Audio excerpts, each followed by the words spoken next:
shir wada tashi ah oo soo socday muddooyinka u dhaxeeyay 25 ilaa 30 Agost 2018 laguna qabtay magaalada madaxda dalka ee Muqdisho loogana risanay xaaladda guud ee dalka kaas oo ay ka soo qayb galeen xildhibaano ka tirsan labada gole ee baarlamaanka federaalka Soomaaliya. muddadii uu shirku socday waxay xildhibaanada iyo senatarada si qoto dheer u falanqeeyeen arrimaha siyaasadda, arrimaha amniga iyo arrimaha bulshada iyo hirgelinta hannaanka federaalka. sidoo kale xildhibaanada waxay aad uga doodeen taxanaha taariikheed ee dowladnimada Soomaaliya ay soo martay iyo sida aan marna loo aqbali karin in dalka dib loogu celiyo deganaansho la'aan siyaasadeed, mid amni darro oo horseedi karta dib u dhac ku yimaada hannaanka dowladnimo iyo horumar la'aan hannaanka federaalka.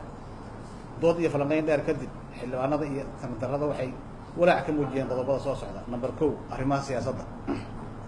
xildhibaanada iyo senatarada iyagoo tixraacaya hannaanka awood qaybsiga oo ay beelaha Soomaaliyeed ku soo heshiiyeen shirkii carta sanadkii 2000 ayaa waxaa soo baxday in madaxweynaha iyo xukuumaddiisa si bareer ah ay ugu tunteen qaabka ay u magacaabaan wasiirada, taliyayaasha, taliya ku-xigeenada, safaaradaha, xogayaasha joogtada, agaasimayaasha guud, hay-adaha madax bannaan, hay-adaha kaabayaasha dhaqaalaha sida dekedaha, garoomada, hay-adda jinsiyadaha iyo maamulka gobolka Banaadir. sidoo kale xildhibaanada labada gole waxay nasiib darro ku tilmaameen in xukuumadda joojisay gabi ahaanba wada hadalladii lagula jiray Somaliland. Number 2 arrimaha amniga. xukuumadda xildhibaanada labada gole waxay nasiib darro ku tilmaameen in madaxweynaha iyo xukuumaddiisa ay ku guuldareysteen siyaasadda amniga dalka guud ahaan sida la dagaalanka argixisada, ka hortagga dilalka qorshaysan. sidoo kale xildhibaanada labada gole waxay ka soo horjeesteen kufsiga iyo dhaca joogtada ee loo geysto shacabka Soomaaliyeed ee isticmaala waddooyinka isku xira Muqdisho iyo Baydhabo, Muqdisho iyo Baraabo, taasoo ay geystaan ciidamada dowladda kuwaasoo magaca ciidanka qaranka ku gumaada shacabka Soomaaliyeed iyadoo horey mas'uuliyiinta dalka ugu sarreysay loogu gudbiyey cabashooyin ay soo gudbiyeen shacabka Soomaaliyeed ee ku nool deegaanadaasi. sidoo kale xildhibaanada labada gole waxay nasiib darro ku tilmaameen caburinta iyo cagajuglaynta joogtada ee loo geysto siyaasiyiinta ka aragti duwan madaxweynaha iyo xukuumaddiisa. Number 3 arrimaha cadaaladda. dal kasta horumarkiisa waxaa furo u ah cadaaladda. xukuumadda hadda jirtaa waxay la magac baxday nabad iyo nolol. sida la ogyahayna nolol lama helo haddaan nabad la helin, nabadna lama helo haddaan cadaalad la helin.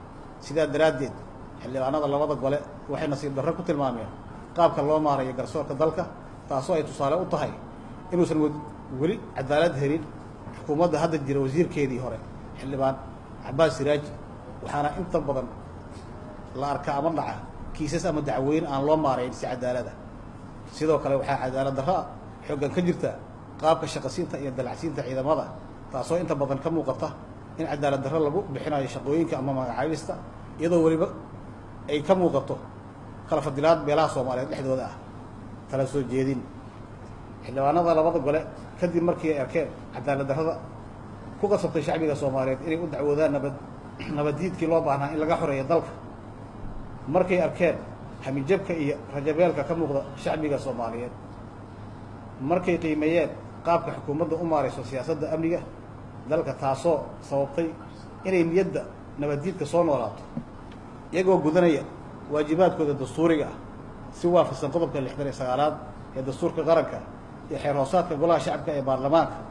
waxay talo ku soo jeedinayaan in golaha baarlamaanka Jamhuuriyadda Federaalka Soomaaliya xil weyn iska saaro iyo eegisna ku sameeyo qaabka uu ku socdo hoggaanka dalka si looga badbaado deganaansho la'aan siyaasadeed inuu galo dalka.